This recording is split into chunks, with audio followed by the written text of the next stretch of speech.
Welcome back to Darla's Wreaths and Teas. This tutorial is creating sublimation earrings using your Cricut. Hi everybody, welcome back to Darla's Wreaths and Teas. This tutorial is going to be about using Cricut to Design Space and sublimation with a sublimation printer. So, if you have a Cricut machine, you already have Design Space on your computer. So you would just open it, you'll have a blank canvas. When you are in Cricut Design Space, you can click New, and then you would go to Upload. And you can upload image. I have a bunch of earrings that I did. So you would go to Upload Image,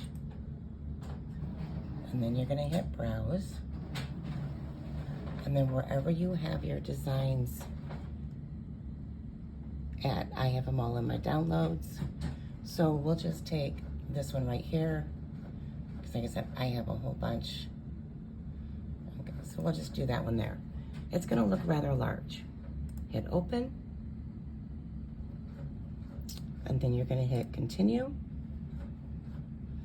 And then you're going to hit Apply and Continue. Flat Graphic. Continue. Upload.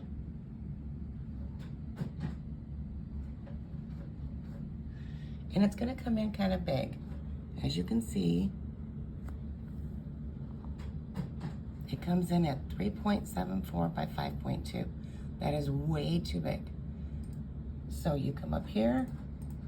I do not unlock it for this because it will ration out. I do 1.3, hit enter, and then it reduces it, and that's the size. So then you're gonna hit Make It. Do you want to save or not?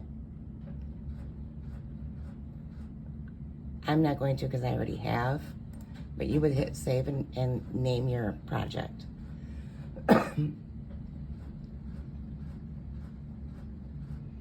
So once that comes up, as you can see, you can move this wherever you want. Utilize your paper. So would I print just this one on a piece? No. I would go back in and I would fill this paper with other objects that I want to print for sublimation. But utilize your paper, because once you print this, you're done. Don't forget to hit the mirror button, and it flips it over there. So if you have several designs on here, it will flip them all. And then you're going to hit Continue.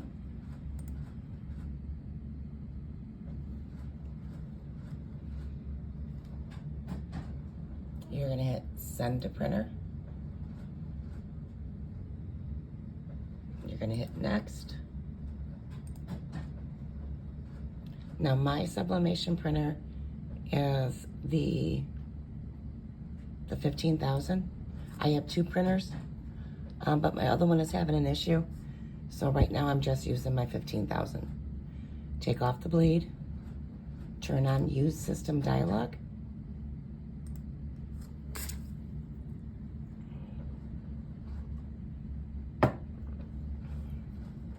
And then I will go to my printer,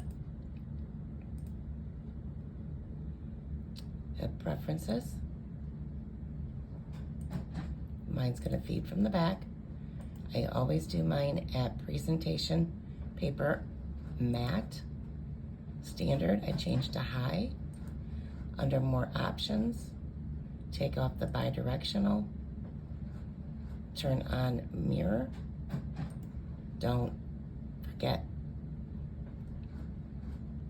So if you already mirrored it before, don't turn it on this time because it will put it back to the regular. And then you would hit Print. Okay, so once you have it printed out, I just cut them into, this one's a different one than in the first part. I have the The teardrops, I get these off Amazon. And what you're going to do is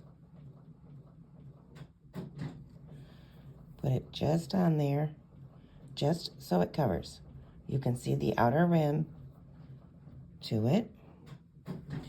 And then you're going to want heat tape, and it's blue. They do have like a goldy brown, dark brown type. After doing this for over 2 years, I only use the blue. Sometimes the brown heat resistant tape, they will leave like a yellow mark after it's been heat pressed. So I just use the blue. This is my setup. I have 2 blues. This came off Amazon. I get my tape off Amazon. And I will try and share links down below in the description. But once you get it to this point, you're going to take it over to the heat press, and I will show you from there. So I have an clamshell heat press. It's a 15 by 15. I always set it to 380 for 80 seconds. This is just regular parchment paper. I use it on all my sublimation. People say to use this brown paper that's supposed to be for heat sublimation and stuff. I grab a roll of this. I usually get it at dollar store. But this is what I use when I sublimate. So I've got them face up. And then I generally, because it does bleed, I do put a piece, just fold it over. And then I just press it down. A few other things when you get into sublimation that you're going to want to have. This is a heat mat where you can take things off your heat press, set it on here. I haven't heat pressed this yet. This is a chapstick holder. And let it cool. And you're also going to want heat resistant gloves. You will want heat resistant gloves because this comes out extremely, extremely hot. And the last thing you want to do is burn your hands. Alrighty, now it's done.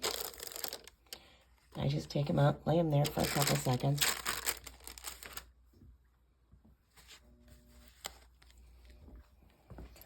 When you take this off, I generally cut right in here to remove it. And this is what you have.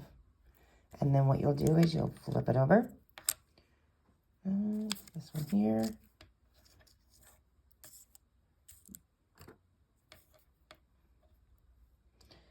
And you'll place that one on top to do the back side. Once you're done doing both sides, this is what you should end up with. One side and the other side. Okay, so when you get it all printed and pressed, I have 2 different size jump rings that I use. This one here is the outer one.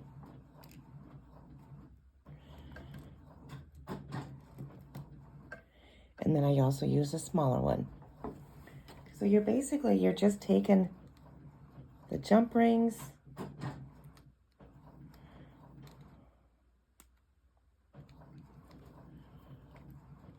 and you're separating them just like that, okay? And you're going to take it and put it on there.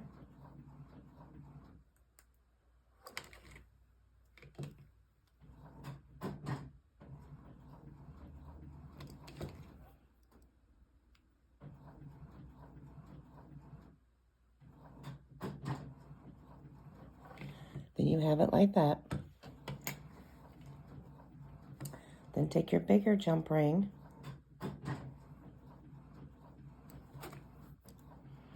open it up, just like that.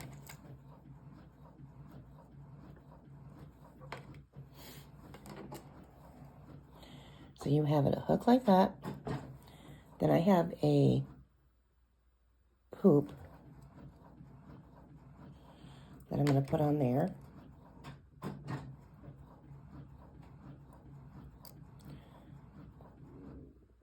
The two ends will meet. And there you have your earring. Front and back.